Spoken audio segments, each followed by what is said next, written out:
Auzubillahiminash-shaytanir-rajim. Bismillahir-rahmanir-rahim. Dear students and viewers, Assalamu alaikum warahmatullahi wabarakatuh. I hope you all are well and fine by the sure mercy of Almighty Allah. As you know, we are discussing 11th class history, topic Central Islamic lands. Today, to continue this chapter, we are going to discuss another important topic, that is the Khalifa Hazrat Umar Razillahu Ta'ala Anhu. آج کا جو ہمارا topic ہے وہ ہے حضرت عمر رضی اللہ تعالیٰ عنہ. جو ان کا دور حکومت رہا ہے وہ ہے 634 to 644 CE. Umar was the greatest of first 4 خلیفاز.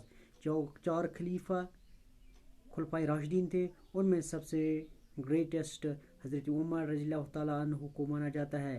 He belongs to the Quraysh tribe سے وہ تعلق رکھتے تھے.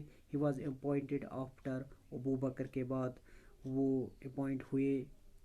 ہی واز اپوائنٹڈ ایز خلیفہ ان 634. ہی کنٹینیوڈ ایز خلیفہ اپ ٹو 644 تک وہ رہے ہیں. He proud to be a great خلیفہ.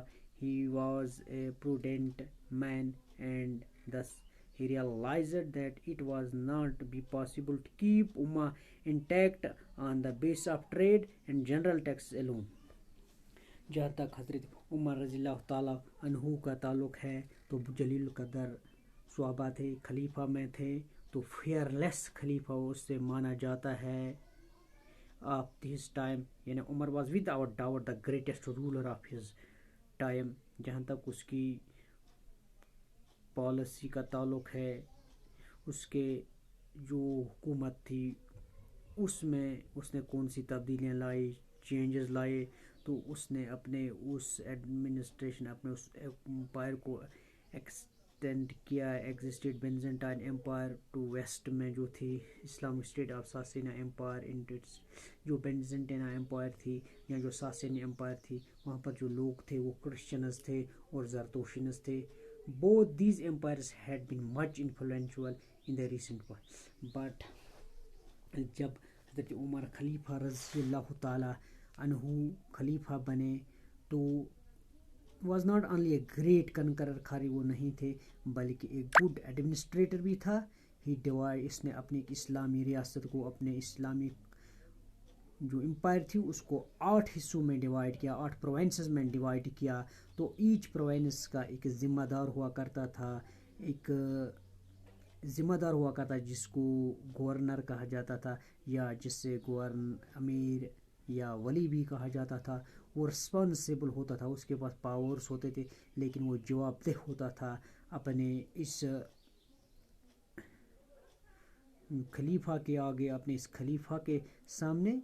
تو جہاں تک ڈسٹرکٹس کا تعلق ہے, chief administration at district level was called عامل. خلیفہ عمر رضی اللہ تعالیٰ عنہ took several steps to consolidate central treasury کے لیے. اس نے بہت سارے قدم اٹھے, خاص کر جیسے کہ بیت المال اس نے بنایا. ہی introduce several remarkable reform in the field of جو ایگریکلچر ہے اس میں بھی اس نے بہت سارے ریفارمز لائے. سکولز اس نے کھولے. ہی کنسٹرکٹڈ سیورل ماسکس, اس نے بہت سارے مسجدیں تعمیر کرائی. لینگتھ اور بریڈتھ جو اس میں اس کی جو امپائر تھی. اس کے علاوہ جو مین سورس اس کے انکم کا تھا وہ زکوٰۃ تھا, ریلیجیس ٹیکس جو مسلمانوں سے لیا جاتا ان کی انکم کا 2.5%. اس کے علاوہ نان مسلمز سے بھی ایک قسم کا ٹیکس لیا جاتا تھا جس کا نام جزیہ تھا. یہ دوسرا سورس تھا. اس کے علاوہ خراج ہے جو تھا وہ لینڈ ریونیو جو ریسیوڈ کرتا تھا وہ فرام نان مسلم سے. اس کے بعد ہے فے, جس کے لینڈ ریونیو جو ریسیوڈ ہوتا تھا مسلم سے. اس کے علاوہ خلیفہ عمر جو تھا واز اے فیئر رولر, وہ بہت فیئر رولر تھے. so that he did not even hesitate to award death sentence to his son. ہاں, اپنے بچے کو قتل بھی اگر اس کو کرنا پڑا وہ اس سے بھی نہیں چوک جاتا تھا. اتنا جلیل القدر تھے. رشوت اس کی دور حکومت کہیں نام نشان نہیں تھا. وہ انصاف کا پابند تھا. انصاف اس نے قائم کیا, عدل اس نے قائم کیا. He also organised his army properly. اس نے اپنے جو فوج تھی اس کو پراپرلی مینٹین کیا تھا, آرگنائز کیا تھا. انڈاؤٹ